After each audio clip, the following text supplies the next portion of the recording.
Olá, bem-vindos ao terceiro episódio sobre o tema como não ser contaminado pela negatividade de um mundo doente. Neste terceiro episódio vamos aprender e a refletir sobre como não nos deixarmos perder a nossa alma. Nos dois episódios anteriores, nós vimos que a negatividade tornou-se quase o clima emocional da nossa civilização, do nosso presente. Vimos que a negatividade não é apenas um problema de mera convivência, mas ultrapassa tudo isso para um problema psicológico, relacional, cultural e profundamente espiritual. No primeiro episódio, vimos que muitas pessoas negativas não são simplesmente más. Elas podem estar feridas, cansadas, desreguladas, traumatizadas ou doentes. Falámos da terapia cognitivo-comportamental, falámos da terapia de aceitação e compromisso e falámos também da terapia dialética comportamental. Das diferentes abordagens relacionais e interpessoais e da importância de reconhecer que há necessidade, por vezes, de pedidos de ajuda através da psicoterapia, da psiquiatria e, em alguns casos, a necessidade do uso de medicação. No segundo episódio, distinguimos aquilo que pode ser útil no coaching daquilo que pertence ao campo clínico. E vimos também como os ensinamentos Bahá'ís, os ensinamentos da fé Bahá'í, nos ajudam a perceber que a negatividade é uma questão de consciência, é uma questão de visão e de civilização. Falámos da cultura da crítica, da comparação, da cultura da imagem, do ter, da exposição do ego e da fome espiritual que caracteriza o nosso tempo, embora pouco compreendida. Hoje, neste terceiro episódio, eu quero então responder à pergunta prática e decisiva sobre, e que é, como lidar construtivamente com pessoas sempre negativas, sem nos tornarmos também pessoas negativas. Então aqui vamos. Como viver no meio de um mundo carregado sem perder a nossa identidade e a nossa alma? Como podemos nós proteger o coração sem deixar que este se endureça? E como podemos nós também ajudar sem nos deixarmos caminhar para um fundo de um poço? Então, queridos amigos, a primeira resposta é esta. Nem toda a negatividade é igual.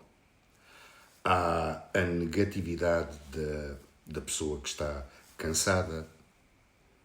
Há a negatividade da pessoa que está traumatizada. E há a negatividade da pessoa doente, da pessoa adoecida.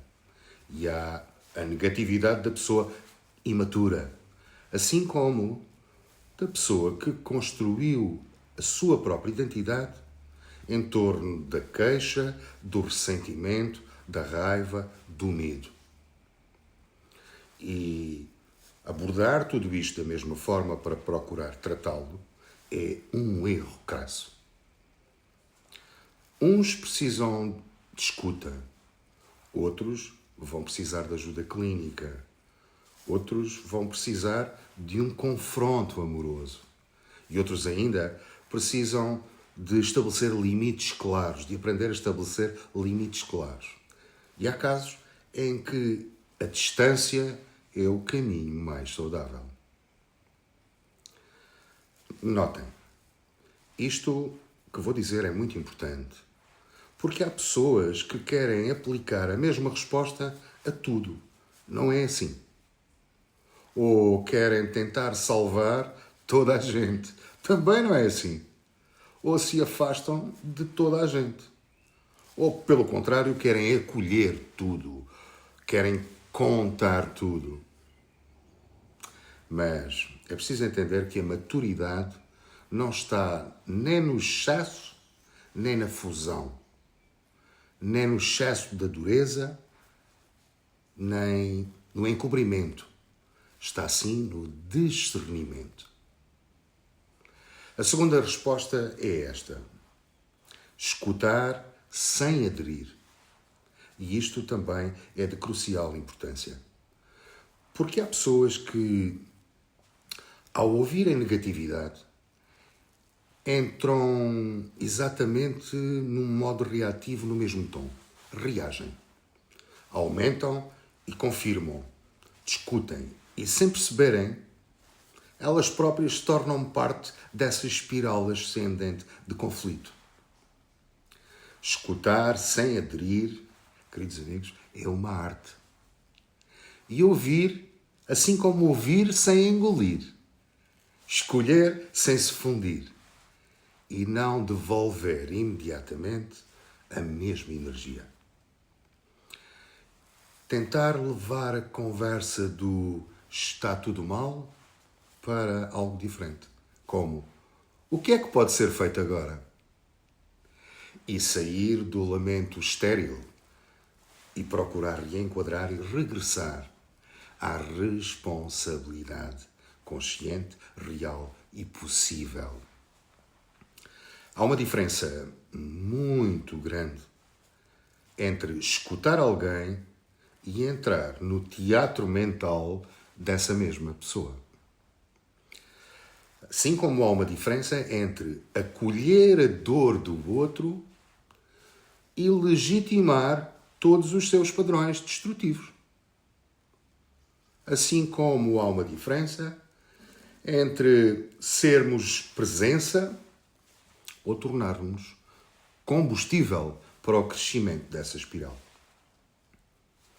E isto leva-nos à terceira resposta sobre como fazer perguntas melhores. Essa é a resposta. Em vez de porque é que isto só me acontece a mim? Talvez a pergunta seja o que é que aqui está realmente sobre o meu controlo? Em vez de as pessoas são todas horríveis, mas talvez a pergunta seja que limite eu ainda não defini? Também, em vez de perguntar nada muda ou dizer, talvez a pergunta seja qual é o próximo passo concreto, pequeno e possível que eu posso dar. Queridos amigos, estas perguntas não negam a dor, não humilham a pessoa, não a empurram para uma positividade artificial.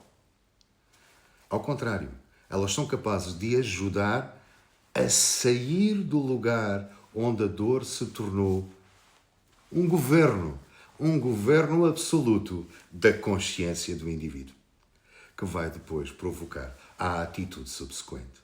Ou seja, formular perguntas melhores ajudam-nos a sair de uma fusão com a narrativa, a sair da identidade de vítima permanente, a sair da ideia de que tudo o que sentimos tem de determinar a nossa forma de ver o mundo, a nossa visão do mundo.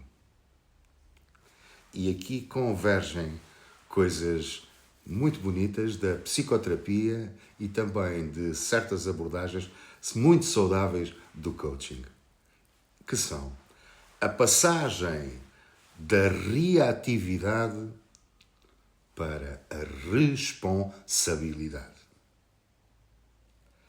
A quarta resposta é também fundamental. Não confundir paz com passividade. Há pessoas que,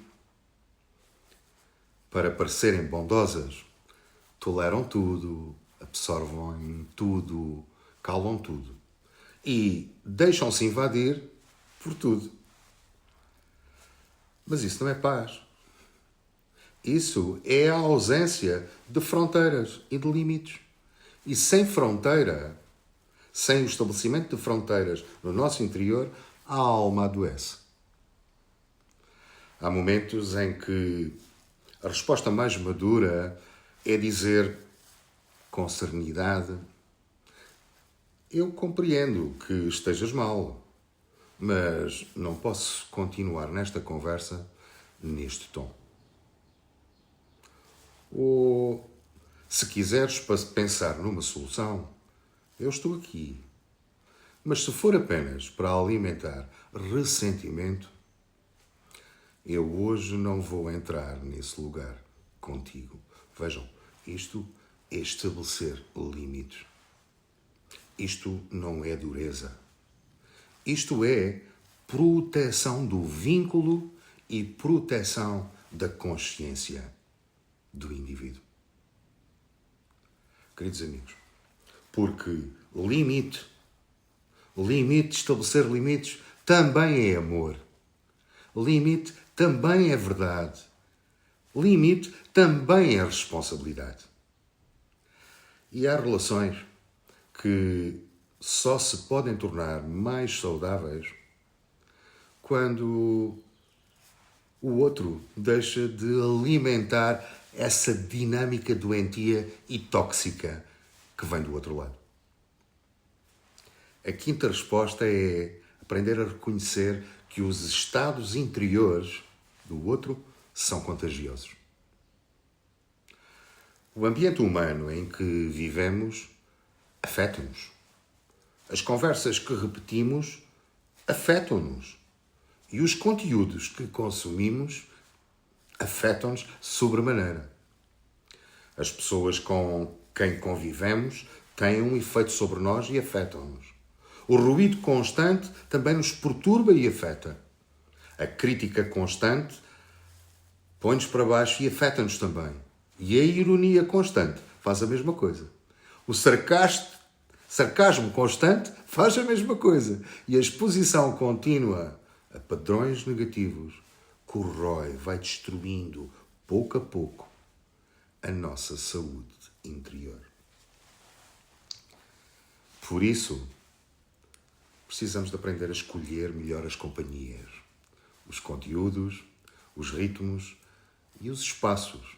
Não por elitismo emocional nem espiritual, mas sim por higiene interior, necessidade de higiene interior e responsabilidade para que possamos aprender a cuidar da nossa alma.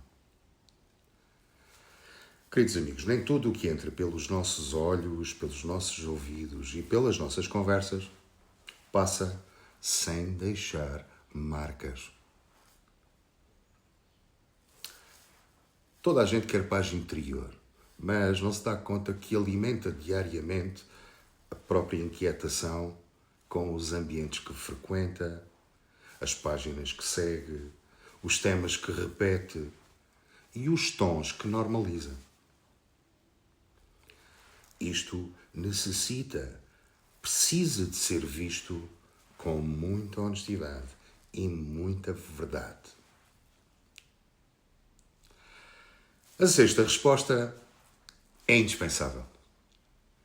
Aprender a desenvolver, a praticar práticas diárias que permitam o fortalecimento interior. Ninguém vence um mundo ruidoso apenas com intenções ou boas intenções.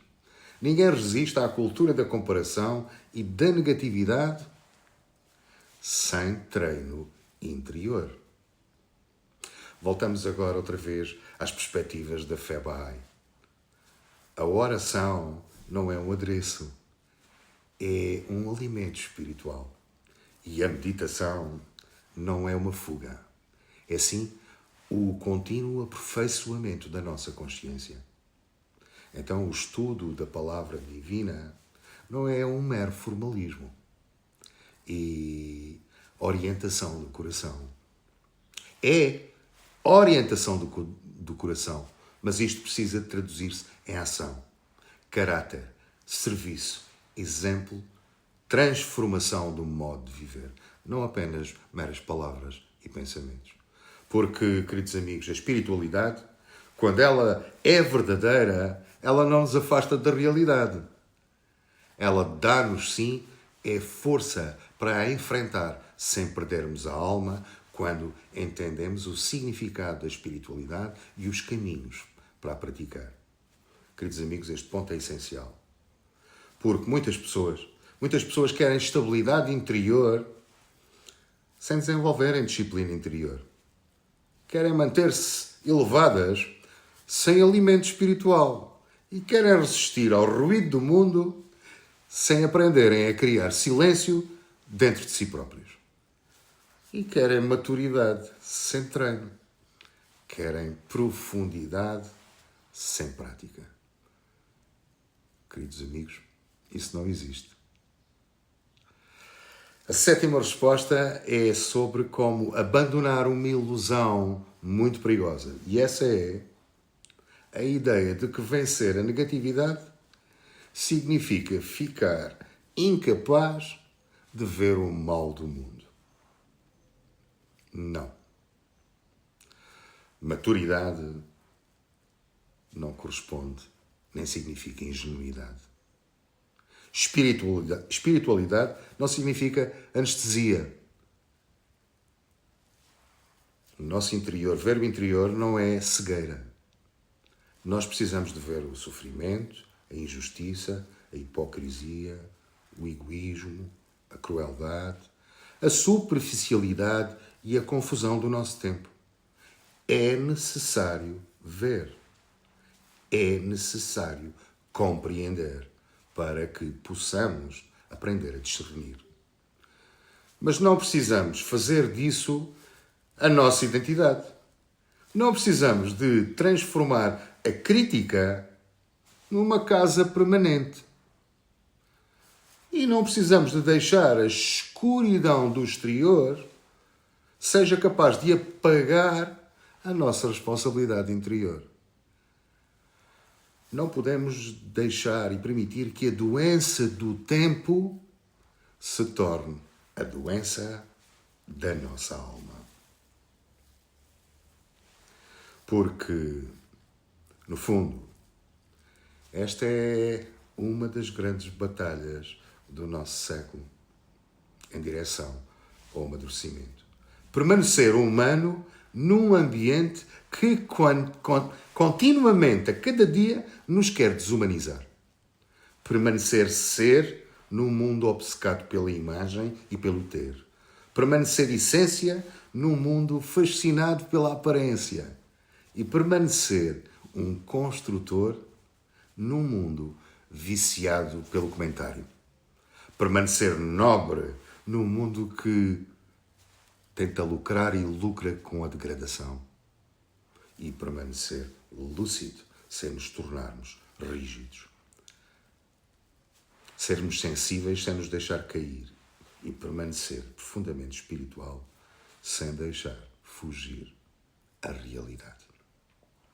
E isto, queridos amigos, na verdade é um trabalho profundamente terapêutico. É um trabalho interior profundamente humano e profundamente espiritual. Querer resultados sem trabalho não existe, amigos.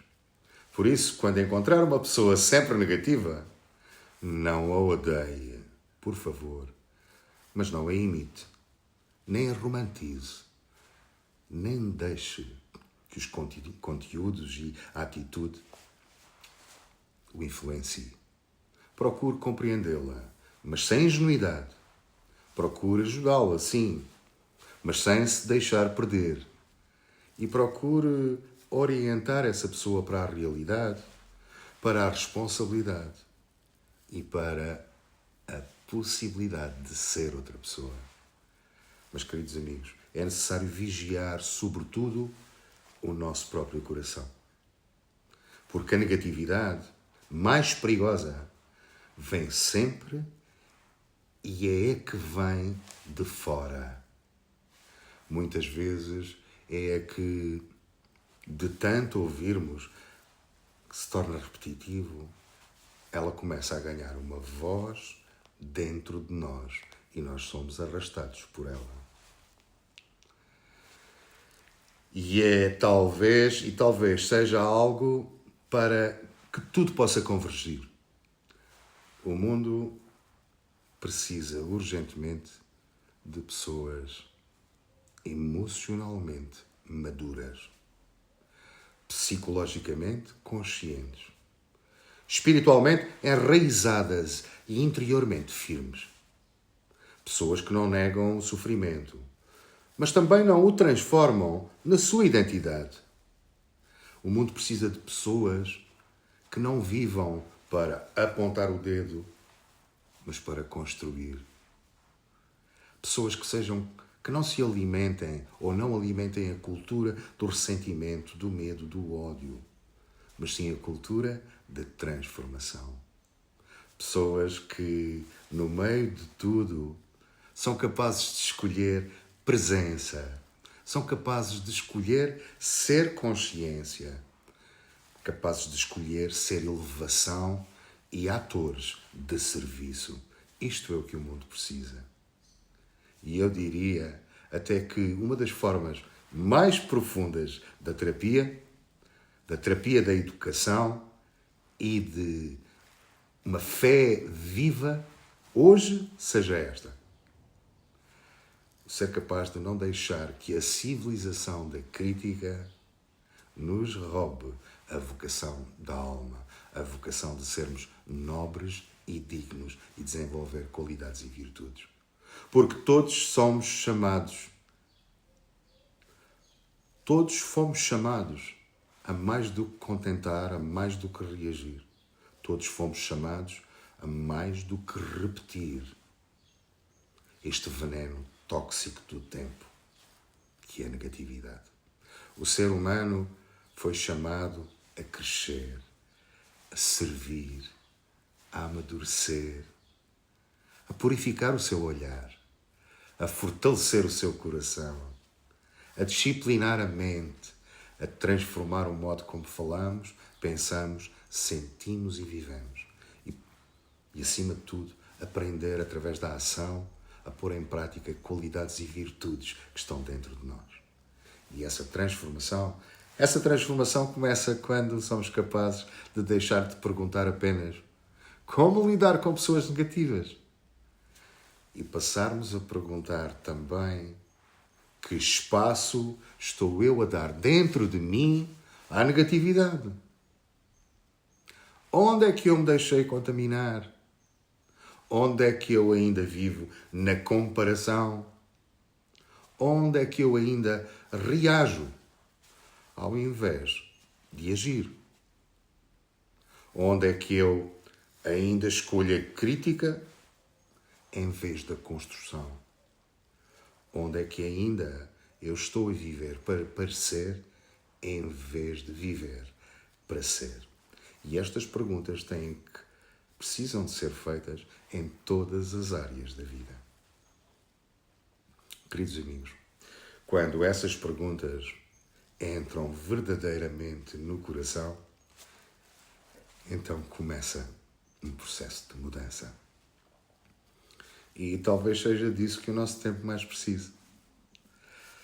Não de mais opinião, não de mais ruído, nem tampouco de mais conflito. Nem sequer de mais exibicionismo emocional. Mas precisamos sim, queridos amigos, de seres humanos transformados. Seres humanos mais completos, mais íntegros, mais conscientes, mais nobres, mais dignos, mais disciplinados por dentro, mais próximos de Deus, da criação e mais capazes de amar. Amar sem ingenuidade, de ver sem nos deixarmos endurecer e de agir com consciência sem nos perdermos no caminho. É assim que se resiste à negatividade de um mundo à nossa volta doente. Não apenas defendendo-se dela, mas sendo capazes e aprendermos a transformar-nos e a ser uma presença dentro dele. Se eu pudesse deixar uma última ideia, seria esta. A grande vitória sobre a negatividade não está em ganhar discussões, nem em corrigir toda a gente. Muito menos não está em fugir do mundo. A grande vitória está em não permitir que o mundo o roube a si mesmo. É não permitir que a crítica lhe destrua a sua nobreza, a sua dignidade, a sua integridade e o seu caráter. É não permitir que o ruído lhe destrua a capacidade de escuta interior. É não permitir que a comparação lhe destrua a capacidade de ser grato, da gratidão. É não permitir que aquilo que é supérfluo, que é aquilo que mais polula neste mundo, seja capaz de lhe destruir a alma. Talvez seja esta, hoje, uma das formas mais altas de saúde mental, de maturidade humana e de fidelidade espiritual. A capacidade de viver no meio da confusão sem nos deixarmos tornar confusos por dentro. A capacidade de ver a escuridão sem nos tornarmos servos dela.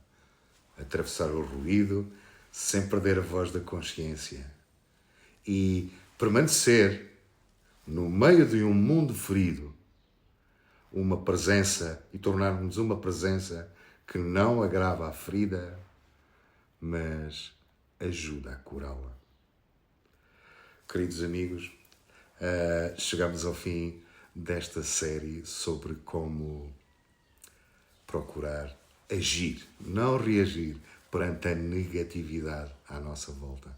Espero que este vídeo tenha sido útil, que vos possa ter ajudado a refletir sobre coisas que ainda, se calhar, não teriam refletido e deixar-vos esta ideia final de que nós, cada um de nós, pode ser um agente da transformação do mundo em direção a criar uma humanidade mais elevada e melhor para nós próprios e para as gerações futuras. Não desistas. Cada dia é um dia que vale a pena. Queridos amigos, se gostaram do vídeo e desta série, por favor, partilhem-na. Partilhem com outros amigos para que eles possam também receber este material que estou a proporcionar, a dar a todos vocês. Queridos amigos, despeço-me com amizade e carinho. Até um próximo vídeo, uma próxima série. Um grande abraço.